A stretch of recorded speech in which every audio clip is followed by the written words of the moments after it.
Hello everyone. इस lecture में हम लोग जानेंगे पार्लियामेंट्री प्रिविलेजेस के बारे में। तो श्रेया फाइनली हमारे सामने आ गया टॉपिक जो बार बार एक देख रहा था कि प्रिविलेजेस जो है उनको ब्रीच करना, ये करना, वो करना। ये प्रिविलेजेस होती क्या है? एक बात मैं क्लियर करना चाहता हूँ, ये पार्लियामेंट्री प्रिविलेजेस जो है इससे लोगों को क्या लगता है कि जैसे जो आम भाषा के अंदर जो प्रिविलेज टर्म होती है कि आपको कुछ एक एडिशनल बेनिफिट्स मिलते हैं, ठीक है। काफ़ी सारे स्टूडेंट्स इसको ये समझ लेते हैं पार्लियामेंट्री प्रिविलेजेस को कि बीइंग अ पार्लियामेंटेरियन हमें जो फ्री बंगलों मिलेगा, बिजली के बिल माफ़ हो जाएंगे, फैसिलिटीज़ जो मिलेगी, जो पेंशन मिलेगी, इसको प्रिविलेजेस कहते हैं। नहीं, पार्लियामेंट्री प्रिविलेजेस इससे कहीं बढ़कर होता है। ये वो फैसिलिटीज़ नहीं है, वो जो फ्री बिजली, पानी, गाड़ी, पेट्रोल, ये जो खर्चे हैं वो फैसिलिटी होता है। ये प्रिविलेजेस अलग चीज़ है और ये काफ़ी ज़्यादा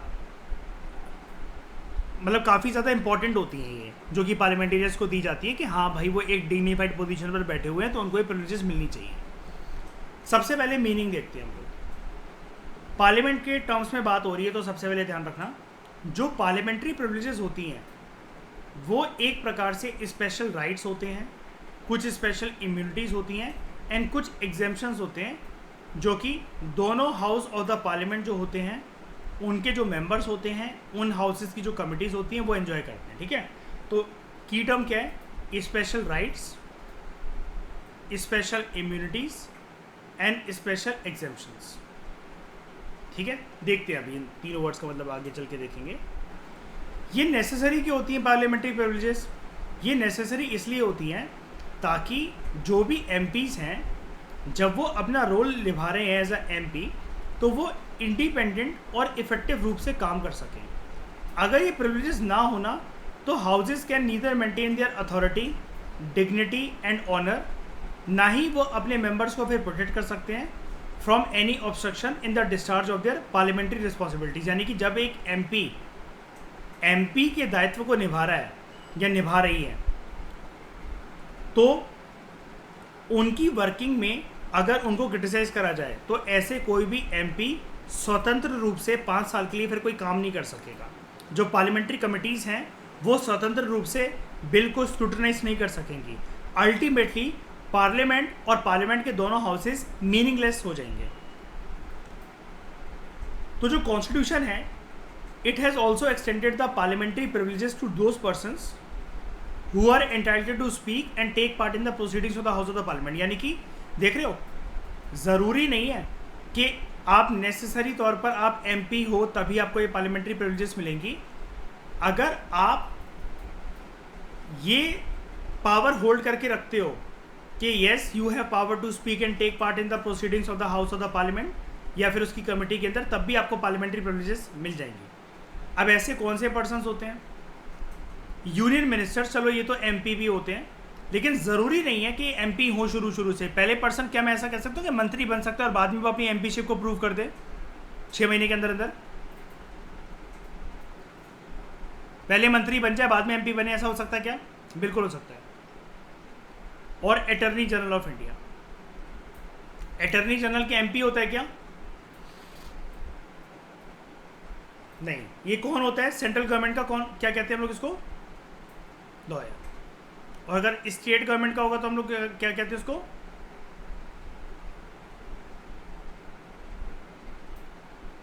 solicitor general. Attorney general of the state भी कह सकते हो, लेकिन ये सेंट्रल गवर्नमेंट का लॉयर होता है। जैसे आपने केस सुने होंगे, जैद याद है ना, हमेशा बताता हूँ, dash versus union of India case, उसमें यही जाके रिप्रेजेंट करते हैं।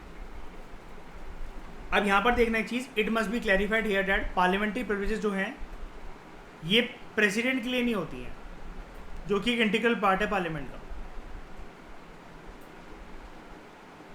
अब राइटर अपनी बात से खुद थोड़ा सा पलट रहा है, मतलब अब राइटर ने खुद से तो बनाकर लिखा नहीं है, ये ऊपर लिखा हुआ था ना, ऊपर वाले पैराग्राफ के अंदर, कि पार्लियामेंट्री प्रिविलेजेस उन तक भी एक्सटेंड हो जाएंगी जिन लोगों के पास राइट है बोलने का और पार्लियामेंट की प्रोसीडिंग्स में पार्ट लेने का।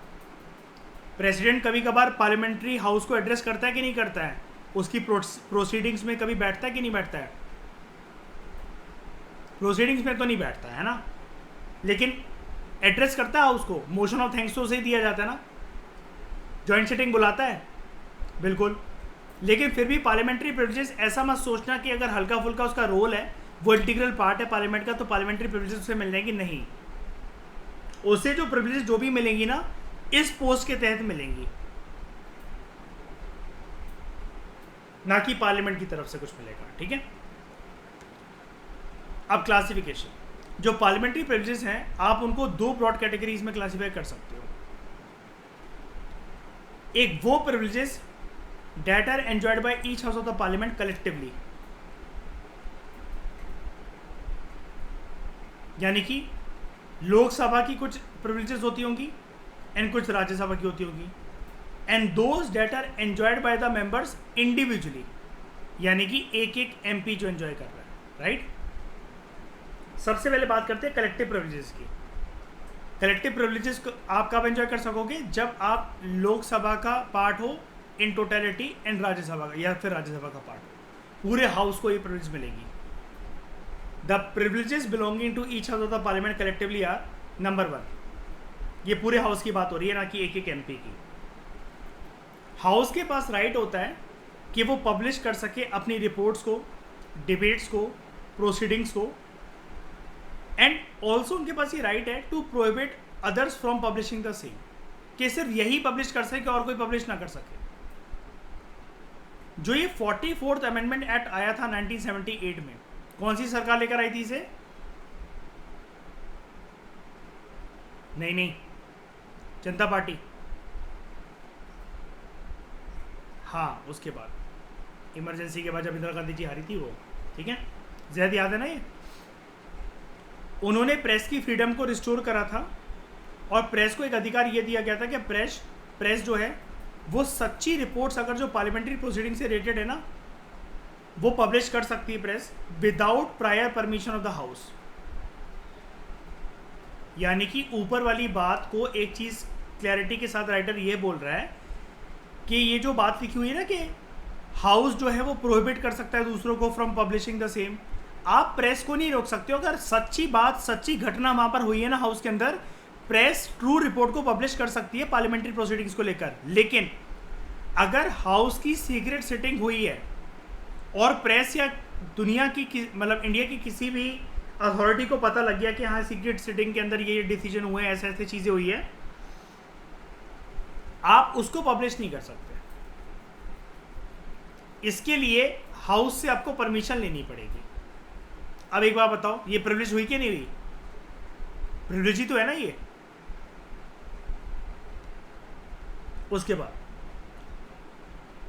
हर एक जो हाउस है वो एक्सक्लूड कर सकते हैं स्ट्रेंजर्स को from its proceedings and they can hold secret sitting to discuss some important matters. याद है, परमिशन ली जाती है स्पीकर से, चेयरमैन से सीक्रेट सिटिंग करवाने के लिए कुछ एमपीज के द्वारा, और स्ट्रेंजर्स वगैरह वहाँ पर नहीं आ सकते उस टाइम पर। याद है, हमने पढ़ा था लॉबीज वगैरह सब क्लियर करवा दी जाती हैं। ठीक है। उसके बाद दोनों हाउसेस अपने खुद के रूल्स बना सकते हैं अपने प्रोसीजर को रेगुलेट करने के लिए, अपने बिजनेस को कंडक्ट करने के लिए, और उसके ऊपर गंभीर तरीके से सोच विचार करने के लिए किसी भी इंपॉर्टेंट मैटर जो कि हाउस के सामने आया है, किस प्रकार से मैटर के ऊपर डिसीजन लेना है, चर्चा किस प्रकार से होगी, वोटिंग किस प्रकार से होगी, ये अपने कंडक्ट ऑफ बिजनेस को देख सकते हैं। इसके लिए आपको पता होगा, हमने पढ़ा भी है काफ़ी बार इस चैप्टर के अंदर, conduct of business rules of Lok Sabha and conduct of business rules of Rajya Sabha. दोनों हाउसेस के अलग अलग रूल्स होते हैं ना। उसके बाद it can punish members as well as outsiders for breach of its privileges या फिर its contempt by reprimand, admonition और इम्प्रिजनमेंट, ऑल्सो सस्पेंशन और expulsion in case of members. यानी कि पेनल्टी लगाना, इतने दिन तक नहीं आओगे ये बोलना, या फिर जो मेंबर्स हैं उनको जैसे कहते हैं ना सस्पेंड कर देना कुछ टाइम के लिए, या एक्सट्रीम केसेस के अंदर उनकी एमपीशिप भी छीनी जा सकती है। यहाँ पर देखो 1977 में जो 6 लोकसभा थी, 6 लोकसभा ने श्रीमती इंदिरा गांधी जी को एक्सपेल कर दिया था from its membership and sentence her to jail for a week. उन्होंने कंटेम्प्ट ऑफ हाउस कमिट करा था while she was prime minister. देख रहे हो कितनी पावर है पार्लियामेंट्री प्रिविलेजेस, कलेक्टिव प्रिविलेजेस की। बट 7th लोकसभा जो थी, it diluted the resolution expelling her by describing it as a politically motivated move. हालांकि वो मतलब बाद में चीज़ ठीक है शांत पड़ गई, 1990 में एक मिनिस्टर थे के तिवारी, इनको राज्यसभा के द्वारा इस प्रकार का रेप्रीमेंट करा गया था। आप समझ रहे हो ना, रेप्रीमेंट का मतलब जैसे पनिशमेंट जो होती है, स्कोल्ड जो होता है, वैसा। उसके बाद it has the right to receive immediate information of the arrest, detention, conviction, imprisonment and release of a member. यानी कि किसी भी हाउस का अगर कोई एमपी है ना, देश में अगर उसके अरेस्ट, डिटेंशन, इम्प्रिजनमेंट, अगर इन सब चीज़ों से रिलेटेड कोई मुद्दा है, सबसे पहले ये खबर हाउस को मिलनी चाहिए। यानी कि अब ये मुद्दा तो कोर्ट में ही चलेंगे, ये सारे मुद्दे तो है ना शायद, लेकिन ये सबसे पहले खबर उस हाउस के पास आनी चाहिए। आपने कोई गलती करी तो सबसे पहले श्रेय आपके पापा मम्मी को पता होनी चाहिए ना, वो वाली बात, कि पड़ोसियों के घर में पता होगा श्रेया देखो ऐसे ऐसे गुलगिला कर आई है, ठीक है। It can institute inquiries and order the attendance of the witnesses and send for relevant papers and records, ठीक है। कोई भी इंक्वायरी करवाना या फिर जो विटनेस हैं उनके रिपोर्ट वगैरह, या फिर उनसे कोई भी पेपर रिकॉर्ड मांगना, उनके बारे में कोई इन्फॉर्मेशन कलेक्ट करना, ये सारा काम हाउस के द्वारा करा जा सकता है। उसके अलावा ये वाली पावर देखना एक बारी, ज़रा प्रिविलेज देखना एक बारी ये वाली। Courts are prohibited to inquire into the proceedings of the house और इट्स कमिटीज़। देश के कोर्ट जो हैं ये वाला काम नहीं कर सकते। हमने डिस्कस करा भी था इसको, पार्लियामेंट्री प्रोसीडिंग जो भी हो रही है उसको किसी भी कोर्ट ऑफ लॉ में डिस्कस नहीं करा जा सकता, कोई भी चीज़ें बोली जा रही हो पार्लियामेंट में, है ना। उसके बाद no person either a member or a outsider can be arrested, and कोई भी जो लीगल प्रोसेस जो होता है, सिविल हो, क्रिमिनल हो, it can be served with in the precedence of the house without the permission of the presiding officer. यानी कि आप कुछ भी ना, किसी भी पर्सन को आप अरेस्ट नहीं कर सकते हो। कोई भी लीगल जो प्रोसेस है वो स्टार्ट नहीं हो सकता, किसी भी कोई भी एमपी हो जो एक पर्टिकुलर हाउस का हो, जब तक आप उस हाउस के प्रिसाइडिंग ऑफिसर की परमिशन ना लो। ऐसा नहीं कि पुलिस घुसते चली आएगी, कोई सेशन चल रहा है एंड अरेस्ट करके ले गई। इसके लिए परमिशन किसकी लेनी पड़ेगी? प्रिसाइडिंग ऑफिसर की। और कोई भी लीगल प्रोसेस जो है, सिविल, क्रिमिनल वगैरह, कोर्ट ने भी अगर बोला है ना, प्रिसाइडिंग ऑफिसर की परमिशन चाहिए पड़ती है। वो अलग बात है। देखो श्रेया, आप समझ सकते हो कि प्रिसाइडिंग ऑफिसर अगर कोर्ट का फरमान आया है तो उसको उसकी डिग्निटी को मेंटेन करके रखने के लिए और अपनी भी थोड़ी सी इज्जत बचाने के लिए वो परमिशन दे देगा, वो अलग बात है, ठीक है। लेकिन फिर भी ऐसा नहीं है कि एकदम से हाउस में से किसी को भी आप उठाकर ले जाओगे एकदम से। अब कुछ इंडिविजुअल प्रिविलेजेस भी होती हैं। The privileges which belongs to the members individually are. अभी इंडिविजुअल प्रिविलेज मतलब क्या? यहाँ पर आपको अपने आप को हाउस के मेंबर की तरह नहीं देखना है, सिर्फ और सिर्फ एक एमपी की तरह देखना है, मेंबर ऑफ पार्लियामेंट की तरह देखना है, ठीक है।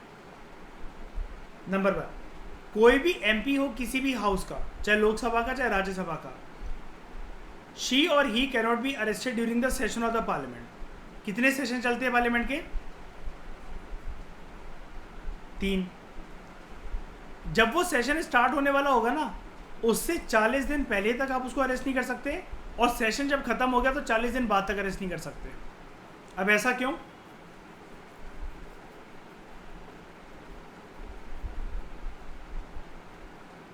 अरे भगवान जाने ऐसा क्यों, मुझे क्या पता।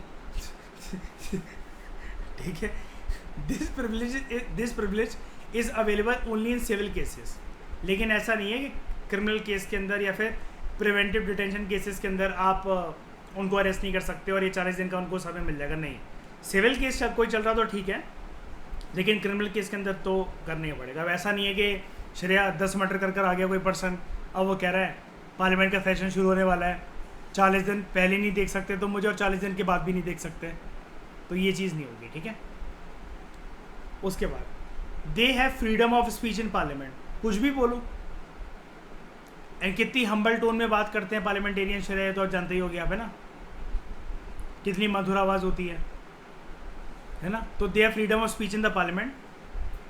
No member is liable to any proceeding in court for saying anything or any vote given by him in the parliament or its committees. Shreya, मुझे लोग क्रिटिसाइज ही तो कर सकते हैं मेरे चैनल के लिए, मैं जो भी यहाँ पर बोल रहा हूँ या कुछ भी बात कर रहा हूँ, है कि नहीं? कोई प्रोसीडिंग थोड़ी ना चल सकती है मेरे खिलाफ। ये जो फ्रीडम है, it is subject to the provisions of the constitution and to the rules and standing orders regulating the procedure of the parliament. यानी कि ऐसा भी नहीं है ये जो फ्रीडम दे रखा है उनको कि वो कुछ भी बोल सकते हैं। संविधान की प्रोविजंस का थोड़ा सा ध्यान रखना होगा। ऐसा भी नहीं कि पार्लियामेंट के किसी भी हाउस के फ्लोर पर एमपीज कुछ भी बक गए जिसकी वजह से दंगे इतने बढ़ गए कि इमरजेंसी लगानी पड़ गई, पता चला, या दूसरा देश नाराज हो गया, वॉर छिड़ गया। समझ रहे हो? ऐसा भी नहीं, संविधान के दायरे में रहकर काम करना है। क्योंकि आपको भी पता है ना, भले ही यहाँ पर ये फ्रीडम दे रखी है, फ्रीडम ऑफ स्पीच, ठीक है भाई, ये एक मौलिक अधिकार है, लेकिन ये क्या अनलिमिटेड है? मौलिक अधिकार अपने आप में अनलिमिटेड होते हैं? बिल्कुल नहीं। यहाँ तक बात समझ में आई? जो आर्टिकल 121 है कॉन्स्टिट्यूशन का, वो ये कहता है पार्लियामेंट के अंदर कोई भी डिस्कशन ऐसे नहीं हो सकती, no discussion shall take place in parliament with respect to the conduct of any जज ऑफ द सुप्रीम कोर्ट और ऑफ द हाई कोर्ट। अपनी जब वो ड्यूटीज डिस्चार्ज कर रहे थे तो हाई कोर्ट या सुप्रीम कोर्ट के जज के खिलाफ कोई भी अगर मामला चल रहा है, उसके लिए पार्लियामेंट के अंदर कोई भी डिस्कशन नहीं होगी। अब ये देखो, गिव एंड टेक वाली बात है श्रेया जैद। कैसे? कोर्ट भी कुछ डिस्कस नहीं कर सकते ना, ऐसा कुछ जो पार्लियामेंट के अंदर डिस्कस हुआ हो या फिर किसी मेंबर ने किसी को वोटिंग दी हो या कुछ भी करा हो, है ना? अब अगर जजेस का कोई कंडक्ट है, कोई रवैया है, व्यवहार है, वो हाई कोर्ट सुप्रीम कोर्ट खुद देख लेंगे। इनको क्या मतलब बनता है डिस्कस करने का फ्लोर ऑफ द हाउस पे? ये 121 आर्टिकल कहता है कॉन्स्टिट्यूशन का, ठीक है? Except upon a motion for presenting an address to the president praying for the removal of the जज। यानी कि अगर कोई एक ऐसा मोशन आया है प्रेसिडेंट के पार्लियामेंट के किसी भी हाउस के अंदर, जो कि एक प्रकार से प्रेसिडेंट को एड्रेस करा गया है कि जज को रिमूव कर लो, उसके प्रोसीजर को स्टार्ट कर लो। आपको पता ना ये चीज़ हम सारी रिक्वेस्ट प्रेसिडेंट को करते हैं, उस चीज़ को डिस्कस करा जा सकता है। लेकिन यहाँ पर पंचायत ही नहीं करनी है बेसिकली। श्रेया, कहने का मतलब ये है कि सुप्रीम कोर्ट ने अगर फटकार लगाई हाई कोर्ट के किसी जज के लिए और वो करके, और तूने सुना उधर देख क्या हुआ था, उसने कितनी बदनामी दिखाई, जुडिशरी की मर्यादा को भंग कर दिया, अरे कोर्ट खुद देख लेगा उसको। बगल वाले घर में लड़ाई हो रही है श्रेया, मान लो आपके, ठीक है, अब वो बालकनी में निकल कर आया कोई गुस्से से, तो अब उसे पूछने लगोगे यार क्या चल रहा है आपके घर के अंदर? है ना? क्यों लड़ रही थी आपकी बहू, क्यों बर्तन खटक रहे अंदर? लाना बालकनी में, लाना जरा बात करनी है मुझे। होगा शायद ऐसा।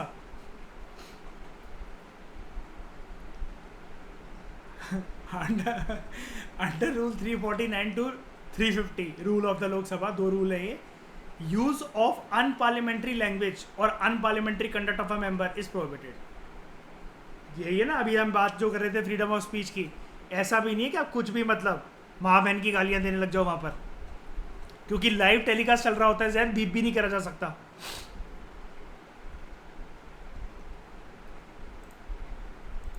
अब स्पीकर कुछ पूछ रहा है, मान लो श्रेया, है ना, और एक एमपी ये कह रहा है माँ आई अबे, मैं तो नहीं बता रहा, तो थोड़ा सा अपने पद का थोड़ा सा क्या कहते हैं उसको, दुरुपयोग, वो मर्यादा देखते हुए, ठीक है, मान मर्यादा का पालन करते हुए वैसी लैंग्वेज यूज़ करनी चाहिए, ठीक है। अब श्रेया ये तो लिखने भर की बात होती है ना जैद? अगर हम उधर हो तो फिर क्या ही हो जाएगा। They are exempted from jury service also. Jury, अभी बताता हूँ उसका मतलब क्या है। They can refuse to give evidence and appear as witness in a case pending in a court जब पार्लियामेंट सेशन के अंदर हो। सिर्फ और सिर्फ कंडीशन यही है, जब पार्लियामेंट सेशन के अंदर हो, पर्सन ने अगर कोई सिविल कंटेम्प्ट करा है, इसके खिलाफ कोई सिविल केस चल रहा है, अरे कोर्ट ने बोला कि अपीयर होना है, आपको ये होना है, हम 40 दिन वाली बात जानते हैं, उसके लिए बोला गया कि they are exempt from jury service, यानी कि कोर्ट, में पेशी वगैरह करना या फिर विटनेस वगैरह को प्रेजेंट करना है, खुद विटनेस बन के प्रेजेंट होना, ये तब तक तो जब तक पार्लियामेंट सेशन में तब तक उसकी बात को नज़रअंदाज कर सकते हैं। लेकिन ऐसा भी नहीं कि कोर्ट ने बोला कि अब चलो पार्लियामेंट सेशन खत्म हो गया, नहीं हम नहीं आ रहे, हम तो एमपी हैं, 5 साल के लिए हमारा तो कोई कुछ नहीं कर सकता, ये भी नहीं होगा। ठीक है, अब ये जो प्रिविलेजेस हैं, स्पेशली अगर आप इसी की बात मान लो, फ्रीडम ऑफ स्पीच वाली बात, ये ब्रीच नहीं होती होंगी क्या, बताओ? बिल्कुल होती होंगी। अगला टॉपिक ये इसी के बारे में बात करेगा कि पार्लियामेंट्री प्रिविलेजेस किस किस केसेस के अंदर ब्रीच होती हैं। इस डिस्कशन फिलहाल इतना ही। Thank you very much for discussion.